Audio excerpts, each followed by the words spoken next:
가이사의 것, 하나님의 것이라는 제목으로 하나님 말씀 전하겠습니다. 어느 날 엄마가 한 아이에게 자신의 아이에게 500원짜리 동전 2개를 이렇게 손에 쥐어주면서 500원은 교회 가서 헌금 내고 500원은 예배 끝나고 과자 사 먹어, 이렇게 말을 전하면서 아이에게 500원짜리 동전 2개를 주어줬다고 해요. 아이는 신이 나서 이 동전 2개 들고 막 교회로 뛰어갔는데 마침 교회 앞에 요만한 길에 돌뿌리가 있었는데 거기에 넘어지면서 손에 꼭 쥐고 있었던 500원짜리 동전 2개를 탁 놓치고 말았어요.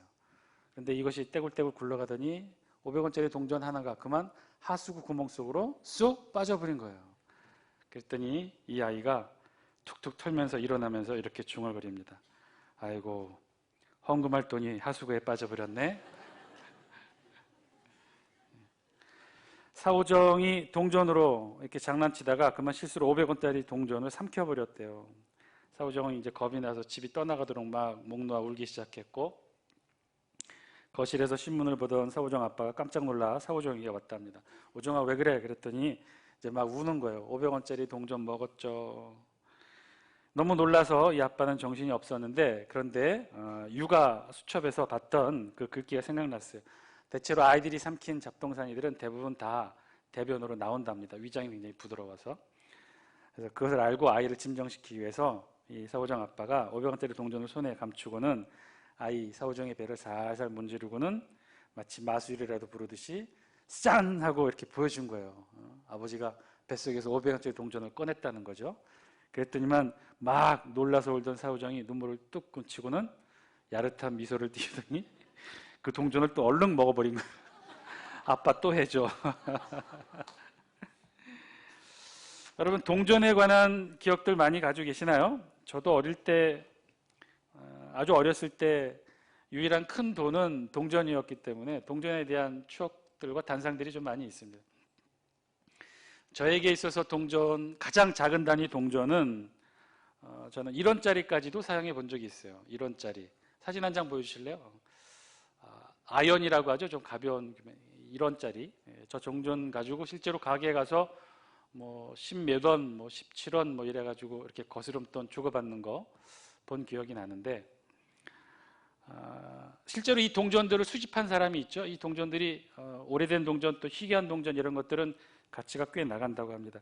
저 이런 같은 경우도 가치가 좀 나가는데요. 근데 지금 저 아연으로 된 거는 가치가 별로 안 나가고요. 그 전에, 훨씬 더 전에는 구리로 1원짜리도 만들었다고 해요. 저거죠. 연도를 보면 1966년도로 찍혀 있는데 저런 1원짜리, 구리로 된 1원짜리 동전은 가치가 있다고 합니다. 어느 정도 가치냐? 저런 1원짜리 같은 경우는 1966년도 기준 했을 때 저런 1원짜리는 대략 한 9만 원에 거래가 된다고 합니다. 그러니까 여러분, 1원짜리 동전 함부로 버리지 마시고 잘 한번 살펴보세요. 이게 아연으로 되어 있는지 구리로 되어 있는지, 구리로 되어 있으면 몇 년 돈지를 한번 잘 보시기 바랍니다. 우리나라 동전은 또 이런뿐만 아니라 여러 가지 동전 종류가 있죠. 사진 한 장 보여주실래요? 뭐 1원짜리에서부터 굉장히 동전이 많네요. 그래서 동전으로 단위로 보면 제일 큰 동전의 단위가 얼마짜리죠? 500원짜리, 500원짜리. 우리 액면가로는 지금 거래되고 있는 동전 중에 가장 큰 동전은 500원짜리가 가장 큰 동전일 겁니다. 그런데요, 여러분, 이 동전들 중에 가장 희귀한 동전으로, 우리나라 동전 중에 가장 희귀한 동전으로 가장 비싼 값에 거래되는 동전이 얼마짜리인지 아십니까? 10원짜리요? 아니요, 500원짜리였어요. 바로 저 동전입니다. 저 동전. 500원짜리. 정확하게는 1998년도에 발행된 500원짜리 동전. 얼마에 실제 실거래가 됐냐면 135만 원까지 실거래가 됐고요. 지금 이제 어제 인터넷상에 올라와 있는 이 광고 문구를 제가 캡처한 거예요. 얼마에 지금 사겠다는 거예요?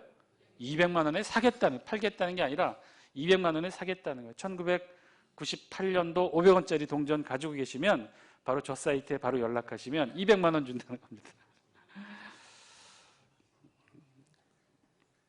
그런데 이제 그냥 동전은 아니고요. 이제 사용 상태에 따라서 한두 번이라도 사용된 흔적이 있으면 200만 원은 못 받고요. 그러면 왜 이렇게 비싸게 거래되는 것일까? 액면가는 500원짜리인데 왜 이 500원짜리가 200만 원에까지도 거래가 되는 것인가? 그렇게 비싸게 거래되는 이유는 무엇인가? 사연이 있죠. 이유는 단 하나, 희소성이 있기 때문에 그렇다는 거예요. 희소성. 그럼 무슨 희소성이냐? 지금 내 주머니에도 500원짜리 동전이 있는데 이게 무슨 희소성이 있느냐? 잘 보시면 거기 연도가 표시가 되어 있을 거예요. 그 연도 중에 어떤 연도의 500원짜리 주화가 희소성이 있고 가치가 있느냐? 1998년도. 왜 그럼 1998년도 500원짜리 주화가 지금 막 살펴보고 계신 분들 계신데 집에 가서 보세요. 집에 가서. 왜 1998년도 동전이 왜 이렇게 500원짜리가 비싸느냐? 이유가 있대요. 1998년은요, 당시 우리나라가 IMF 구제금융으로 강력한 금융 규제를 받던 때였대요. 통화 긴축 재정을 어쩔 수 없이 했던 때여서 그 해 연도에는 주화뿐만 아니라 모든 지폐를 많이 찍어내지 못했어요. 특별히 500원짜리 주화 같은 경우는 유통용으로는, 시중 유통용으로는 하나도 찍어내지 못했답니다. 단지 보관용으로, 수집 목적을 위한 보관용으로 8,000개 한정 세트만 찍었대요. 그해 연도에. 그러니까 요즘 말로 말하면 나름 리미티드 에디션인 경우죠. 한정판인 경우에요. 8,000개밖에 없었다는 거예요. 그것도 유통용이 아니라 보관용으로, 관직하는 수집용으로만 만들어서 판매를 했다는 거예요. 근데 그것이 돌고 돌아서 어느덧 사람들 손에 풀려서 돌아다니고 있었다는 거죠. 실제로 한 커피숍 아르바이트 학생이 신문 기사로, TV 기사로 이 내용을 보고는요, 그 자리에서 주머니에서 500원 뒤지고 하루 종일 손님들이 내는 500원 유심히 1998년도 연도를 확인한 결과 운 좋게도 1998년도 동전, 500원짜리 동전 하나를 발견하고는 그 자리에서 40만 원에 연락해서 거래를 했다는 그런 뉴스도 있습니다. 그러면 세계적으로는 어떨까요? 더 비싸고 가치를 인정받는 동전들 더 많이 있겠죠? 다음 사진 한 장 보여주실래요? 이 사진이 영국의 고대 주화인데요. 서기 한 796년에서 821년까지 통용됐던 잉글랜드 남부 지역에 통용됐던 금화 주화예요. 이것이 얼마에 거래됐느냐? 2004년도 영국 스핑크 경매소에서 이 고대 금화가 얼마에 거래됐냐면 영국 돈 23만 파운드. 우리나라 하나로 따지면 약 2004년도 기준에 4억 7천만 원. 그러니까 지금보다 더 했겠죠. 지금보다 더 많은 4억 7천만 원 더 비싼 가격에 거래가 되었대요. 정확하게 1200년 전에 통용되던 앵글로 색슨족의 1페니짜리 동전이 그만한 가치가 있었다는 것이죠. 이 동전에는요, 자세히 보시면 앞면과 뒷면에 각각 액수만 표기가 된 게 아니라 그림이 그려져 있어요. 누구가 그려져 있냐면 한 얼굴 두상이 기록이 되어 있는데 잉글랜드 남부 지역을 통치했던 영국의 왕 코엔울프의 왕의 이름과 두상이 새겨져 있습니다. 저거는 아니고요. 저 사진은 아니고요. 고대 동전에는 이렇듯 그 지역을 다스렸던 왕의 이름과 얼굴이 새겨져 있어요. 오늘날 우리 성경에도요, 오늘 본문에 중요한 소재로 등장하는 것이 예수님 당시 통용되었던 로마의 화폐인데요. 정확하게는 로마의 화폐 1데나리온이 오늘 본문의 중심 소재였던 것입니다. 이 화폐를 중심으로 예수님과 예수님의 대적자들이 가장 날카롭고 치열하게 대립각에 칼을 세웠던 것이 바로 오늘 본문의 내용이기도 해요. 그럼 이 화폐가 도대체 무엇이길래 오늘 본문에 이런 치열한 소재가 되었을까? 오늘 말씀의 시작은요, 19절부터 시작합니다. 우리 19절 말씀 영상을 통해 같이 한번 읽겠습니다. 시작. 서기관들과 대제사장들이 예수의 이 비유는 자기들을 가리켜 말씀하심인 줄 알고 즉시 잡고자 하되 백성을 두려워하더라. 아멘. 서기관들과 제사장들이 예수의 이 비유는 자기들을 가리켜 말씀하심인 줄 알았고, 그래서 어떻게 됐다는 거예요? 화가 났다는 거예요. 그래서 예수님을 잡으려 했다는 것인데, 그런데 잡지 못했어요. 왜 잡지 못했느냐? 백성들의 눈치가 두려워서 잡지 못했다는 거예요. 자, 오늘 본문에 의하면 예수님이 하셨던 비유의 말씀이 서기관들과 대제사장들의 심기를 불편하게 했다는 거예요. 그러면 예수님이 하셨던 이 비유의 말씀은 무엇일까요? 바로 오늘 본문 앞에 있었던 사건, 20장 9절에서 18절까지 있었던 사건이고요. 그 내용은 어떤 내용이냐? 우리가 지난 시간에 12월 마지막 주에 살펴봤던 말씀인데요. 악한 포도원 농부의 비유의 말씀이었어요. 예수님이 한 비유의 말씀을 들었는데 그 비유의 내용은 우리가 잘 아는 대로 한 땅, 포도원을 소유하고 있었던 그 땅 소유주, 주인이 있었어요. 그런데 그 지역에서 살지는 않았어요. 이런 지주를 부재지주라고 하는데, 그런 부재지주가 포도원 자신의 농장을 소장농에게 맡기고 멀리 타국에 갔다가 포도가 결실을 낼 즈음에 자신의 종을 보내 세를 받으려 했다는 거예요. 그런데 이 종에게 이 소장농 농부들이, 포도 농부들이 세를 준 것이 아니라 거저 보내고 흠씬 때려서 돌려보냈다는 거예요. 그리고는 심지어 주인의 아들을 보냈는데 아들마저 죽여버렸다는 거예요. 그 이유는 단 하나, 주인의 포도원을 거저 뺏으려 했다는 것이죠. 예수님의 이 비유의 사건을 다 들은 저들은요, 예수님을 대하는 자신들이 이 비유의 악한 농부임을 알게 된 것이고, 그 이야기를 듣고는 가만히 있을 수가 없었어요. 자신들이 예수님의 비유에 등장하는 악한 농부가 되었다는 사실을 이들이 알고는 화가 났던 것이죠. 예수님의 이 비유의 말씀에 더 이상 참을 수가 없고 분노를 일으켰고, 그래서 단지 예수님을 메시아로 인정하는 정도가 아니라 그저 예수님을 어떻게 해서든지 자신들이 원하는 방향대로 해를 가하고자 예수님에 대해서 모의를 꾸몄다는 거예요. 그래서 그들은 예수님을 죽이려 했습니다. 그런 예수님을 죽이려 했지만 지금 예수님을 따르고 동조하는 백성들이 두려웠던 거예요. 그래서 그들은 예수님을 자신의 입맛대로 처리할 명분이 필요했어요. 그래서 한 관계를 짜냈는데 그것이 바로 오늘 본문 말씀이에요. 20절 말씀이에요. 우리 같이 한번 읽겠습니다. 20절 시작. 이에 그들이 엿보다가 예수를 총독의 다스림과 권세 아래에 넘기려 하여 정탐들을 보내어 그들로 스스로 의인인 체하며 예수의 말을 책잡게 하니. 아멘. 어떻게든 저 예수님에게 위해를 가하고 싶었는데 백성들의 눈치 때문에 못했다는 거예요. 그래서 어떤 관계를 짰냐면 예수님의 말씀에 책을 잡아서 예수님을 고소할 거리를 찾아서 예수님을 어디에 넘기려고 했냐면 로마 법정에 세우려고 했다는 거예요. 이들이 머리를 맞대고 짜는 관계가 바로 당시 그거였다는 거예요. 유대를 다스리고 있었던 로마 총독을 이용하는 것이었어요. 백성들의 눈치를 보아 자신들은 어찌할 수 없으니까 로마 총독, 로마의 힘을 빌어 예수님에게 위해를 가하려고 했던 거예요. 그런데 그 방법은 어떻게 했느냐? 20절 말씀을 보니 예수님께 정탐을 보냈다고 그랬어요. 정탐. 정탐이라는 말은요, 우리말로 다른 더 쉬운 말로 바꾸면 스파이예요.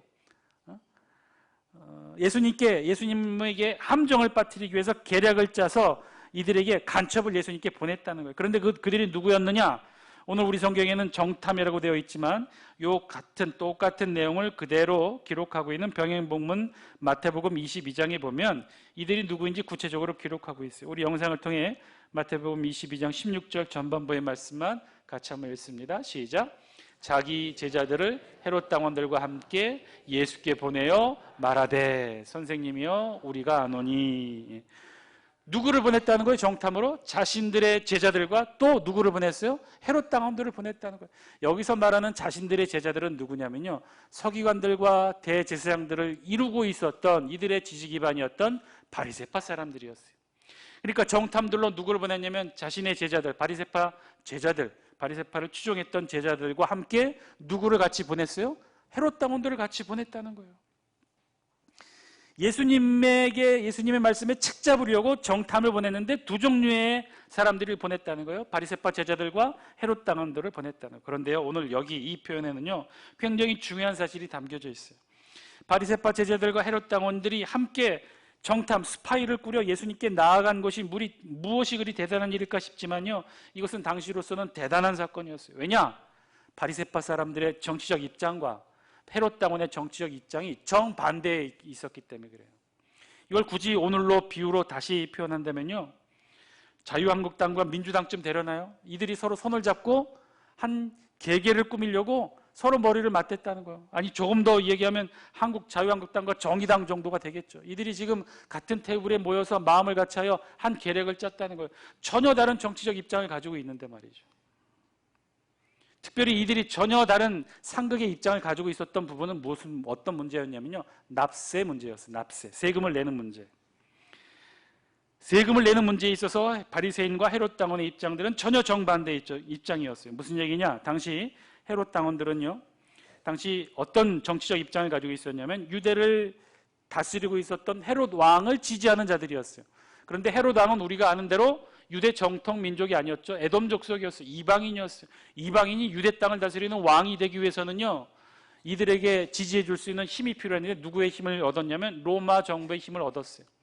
그래서 이 헤롯 당원들은요, 로마 정부에 기대서 친로마적 성향으로 유대 안에서 자신들의 정권을 지키려 했던 기득권자들이었어요. 그래서 이들은요, 로마 정부가 유대 땅에서 식민지에서 세금을 거두는 일에 적극적으로 찬성했고 동조했어요. 그런데 그에 반해 바리새인들은 어떤 입장을 취하고 있었느냐? 로마의 유대 통치와 세금 징수를 공개적으로 반대했어요. 그래서 이런 납세 문제에 대해 서로 다른 입장을 가진 이들이 지금 한데 뭉쳐서 같이 스파이를 보내 예수님의 말씀을 책잡게 했다는 거예요. 그리고 이들은 절대로 예수님께서 빠져나올 수 없는 질문을 던집니다. 그 질문이 어떤 질문이냐? 22절 말씀이에요. 우리 영상을 통해 22절 말씀 같이 읽습니다. 시작. 우리가 가이사에게 세를 바치는 것이 옳으니까 옳지 않으니까 하니. 아멘. 제가 말씀드렸죠. 당시에 납세 문제는요, 당시 가장 뜨거운 유대 땅의 현안 문제였어요. 로마 정부의 정책에 따라 어쩔 수 없이 식민지 땅에서, 유대 땅에서 세금을 내게 되면 바리새파 쪽 사람들이 뭐라고 비난했냐면 저 사람은 저 반민족주의자고 반율법자주의로 간주해서 비난을 했다는 거예요. 반대로 세금을 내지 말라고 하면 어떻게 돼요? 헤롯 땅으로부터 비난을 받았어요. 반국가적 범죄자라고. 어떻게 백성이 나라에 세금을 내지 않느냐, 저건 범죄라고 헤롯 땅의 괴롭힘을 받아야 했다는 거예요. 그래서 이들은요, 전혀 하나가 될 수 없는 반대 입장에도 불구하고 오늘만큼은 한 팀이 되어서 예수님께 질문한 거예요. 가장 뜨거운 질문.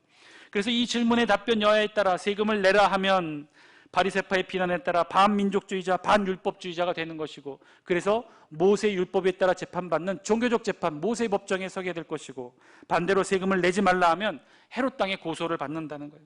반국가적 범죄자가 되어서 로마 법정에 서게 된다는 것이죠. 그러니 이럴 수도 저럴 수도 없는 거예요. 세금을 내라 하면, 가이사에게 세금을 바치는 것이 옳다 하면 바리새파 사람들의 비난으로 모세의 법정 종교 재판을 받게 되는 것이고, 세금을 내지 말라 하면 헤롯 당원의 고소로 로마 법정에 서게 되는 거예요. 이러지도 저러지도 못하는 거예요.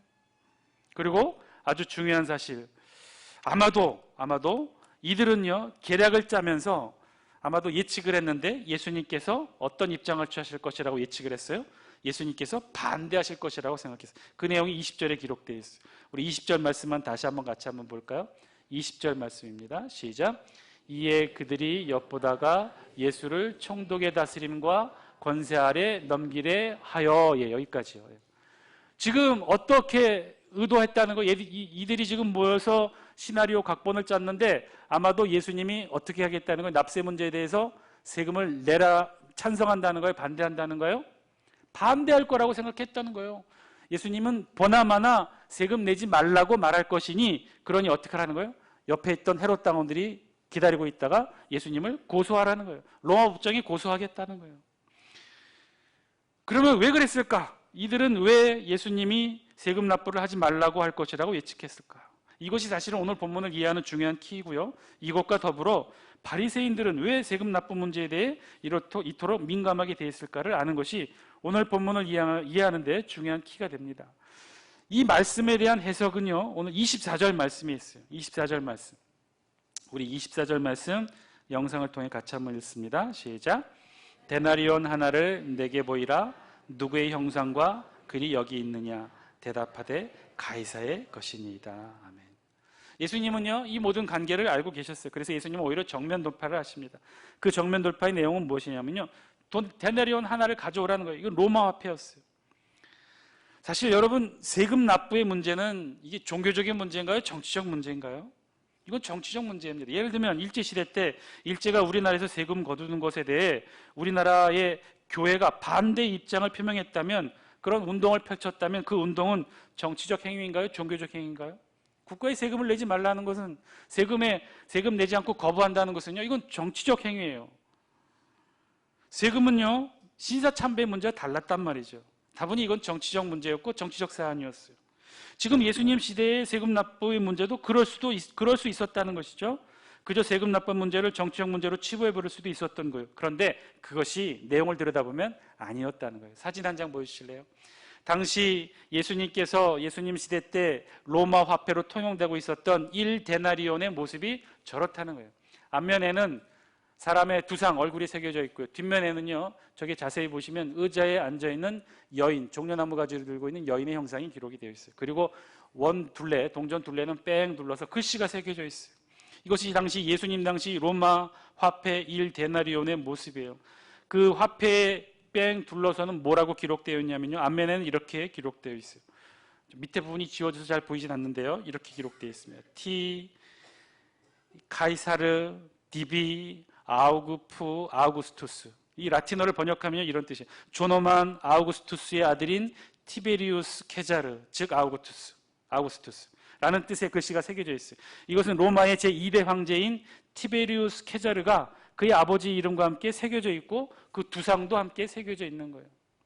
그 뒷면에는요, 더 중요한 내용이 기록되어 있는데 라틴어로 이렇게 기록됐어요. 폰티펙스 막시무스. 라틴어로 번역하면요, 최고의 제사장이라는 뜻이에요.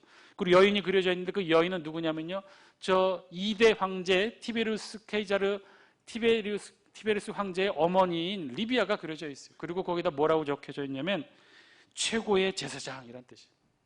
그러니까 지금 이 1데나리온 화폐의 앞과 뒤에는요, 황제와 그의 어머니를 그려놓고 여기에 정치적인 의미로 단순히 통용되는 화폐의 의미만 담은 것이 아니라 여기에 뭘 한 거예요 지금?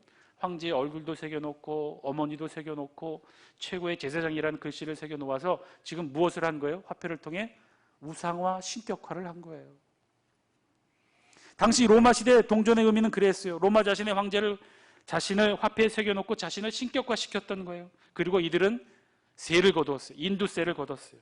정확하게 1데나리온을 거뒀어요. 1인당, 백성 한 사람당 1데나리온씩 세금을 내도록 했어요. 이 가치는 어떤 가치냐면요, 노동자의 하루 품삯에 해당합니다. 그 적은 돈이 아니었어요.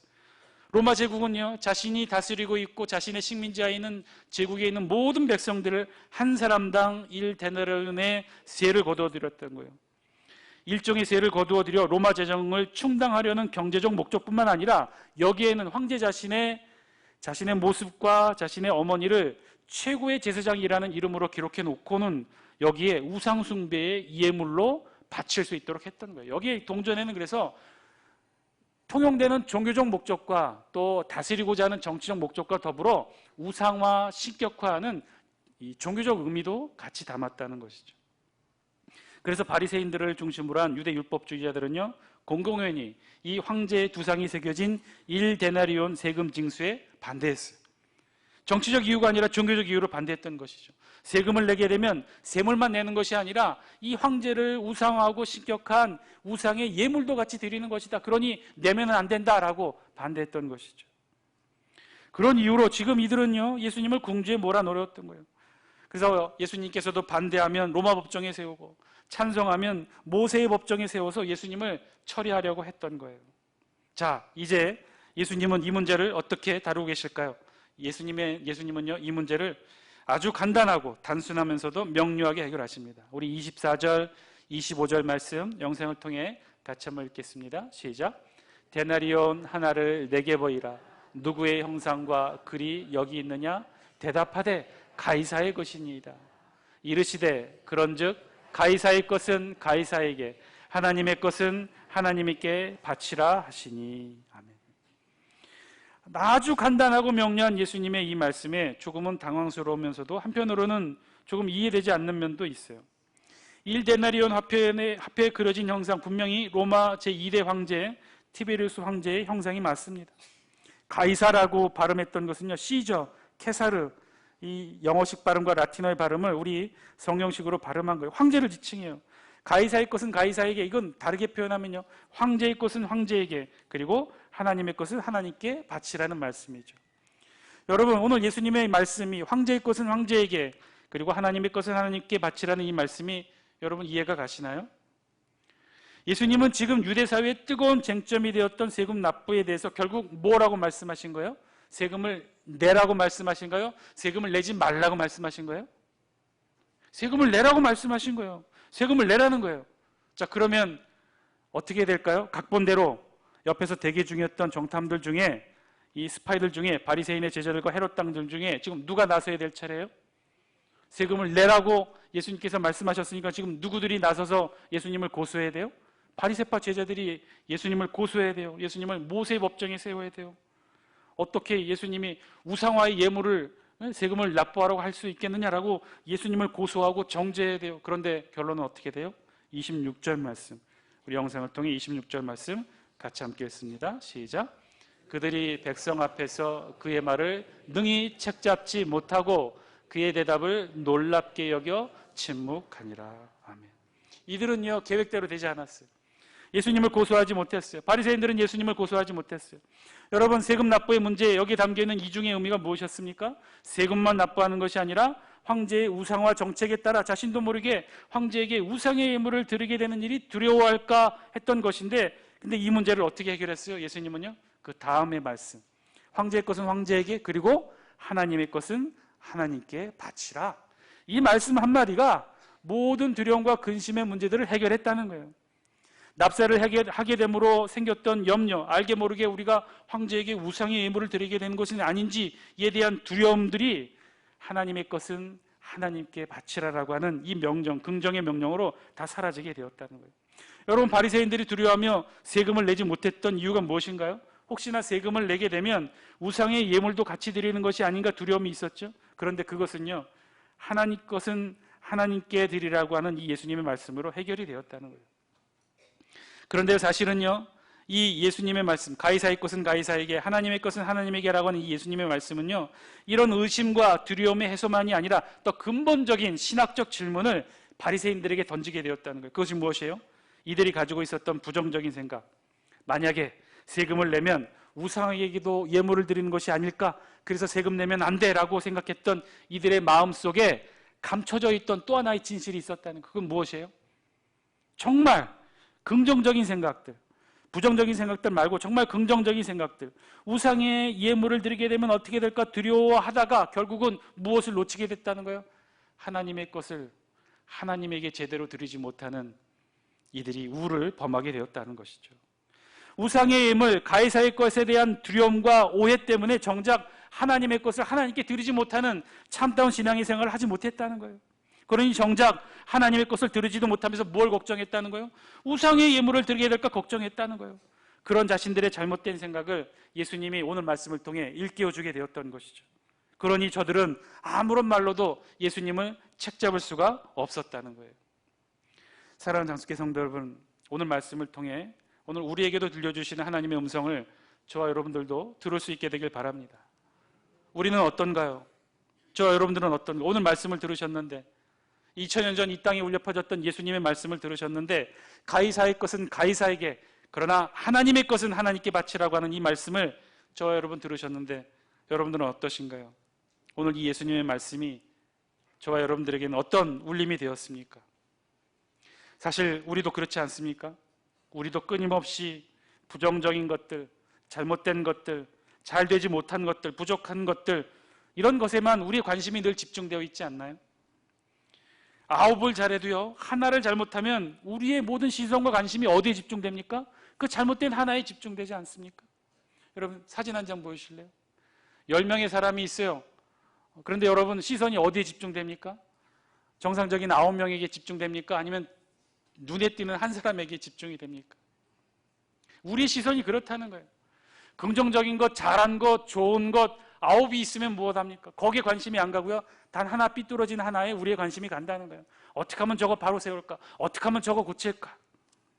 아무리 잘해도 잘한 9에는 관심이 안 가고요, 잘못된 하나에만 관심이 간다는 거예요. 예수님 시대의 바리새인들이 그랬다는 거예요. 어떻게 하면 하나님의 것을 하나님께 바칠 수 있을까를 고민하지 못했다는 거예요. 어떻게 하면 하나님 앞에 헌신하고 충성할 수 있을까? 긍정적인 신앙의 문제로 고민하지 못했다는 거예요. 무엇을 고민했어요? 어떻게 하면 우상 앞에 서지 않을 수 없을까? 어떻게 하면 율법을 어기지 않을까? 어떻게 하면 죄를 짓지 않을까? 어떻게 하면 말씀을 어기지 않을까를 고민했다는 거예요.